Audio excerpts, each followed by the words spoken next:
Welcome back to the Deep Dive. Today we're tackling a really fascinating question, one that kind of flips conventional wisdom on its head. What truly makes a great leader? Is it always about power, position, influence, or is there maybe a different path, a more enduring one?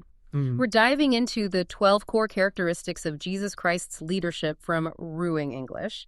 And just as a reminder, we're here to explore the insights from the source impartially.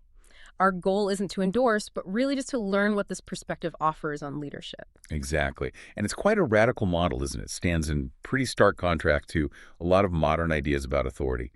So our mission today is to pull out some key, maybe actionable insights, things that might just reshape how you think about leading. Things rooted in, humility, compassion, service, concepts like that. Okay, let's unpack this then. The first idea really challenges assumptions.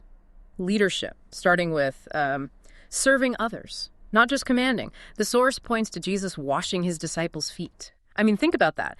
A leader doing a job usually saved for the lowest servant. How does that kind of radical act translate today? I mean, without seeming weak. Yeah, that's the key question, isn't it? And it gets interesting because the source suggests this isn't just, being nice. It's more strategic. That act of washing feet or doing tasks seen as beneath a leader, it actually dismantles hierarchy. It builds trust through vulnerability. Okay, so it's less about weakness, more about building connection. Precisely. It often gets you more loyalty, more commitment than just giving orders. And it connects right to humility. Not self-pity, but like a deliberate choice to put the team's needs first. The source links this to New Testament writings where, ultimate authority chose sacrifice over demanding loyalty. Right, choosing sacrifice. Okay, so we've looked at the action of service, but what fuels that? What gives it direction? Which brings us to purpose and vision. Jesus, according to the source, had this incredibly clear mission, announcing a new way of society, this kingdom of God idea, justice, compassion, reconciliation, and offering personal transformation. This is where it gets really interesting. It really does. Because effective leaders, they clarify and communicate purpose constantly. Jesus didn't lose sight of his mission, even under huge pressure. For leaders now, maybe that means anchoring decisions in core values, having a moral vision for the company that's frankly bigger than just profit, not just reacting to whatever's happening. Staying steadfast. Yes, and that links straight to integrity, doesn't it? His life matched his words. That consistency, it builds unshakable credibility. When your actions line up with your purpose, trust just follows naturally. Okay, so purpose, integrity.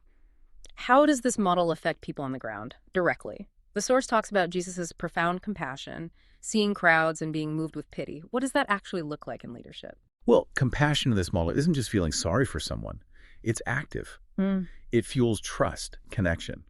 Leaders who see people as, people not just job titles or resources, they inspire real loyalty, a sense of belonging. Makes sense. It's relational. Absolutely. And that extends to patience, too. Think about Peter's big failure and how Jesus patiently restored him.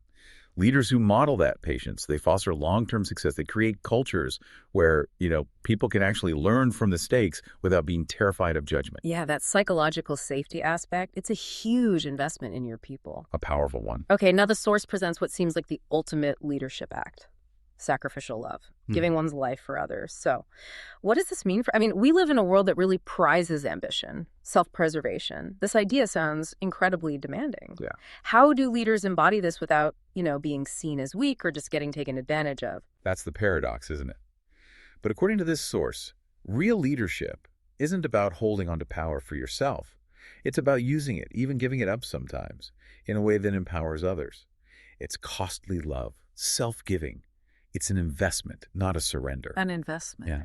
And look, this kind of leadership, it's demanding. It requires renewal. The source mentions Jesus often withdrawing to pray, to seek guidance. For leaders today, maybe that means finding your own way to recharge, to connect to something bigger than the daily grind. Spiritual practice, reflection, purpose, whatever it is that sustains you. So we've explored a really different way of leading here. Not force, not command, but service, love, purpose, compassion. It truly reframes what we often think of as strong leadership, doesn't it? Offers a different kind of strength from this source material. It really does. And that brings up a question for you listening right now.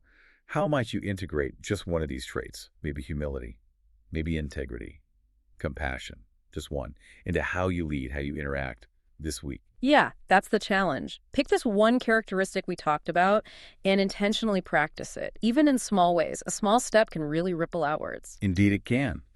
Those small steps, modeled on this kind of leadership, they can spark transformation in ways you might not even imagine. Something to mull over until next time.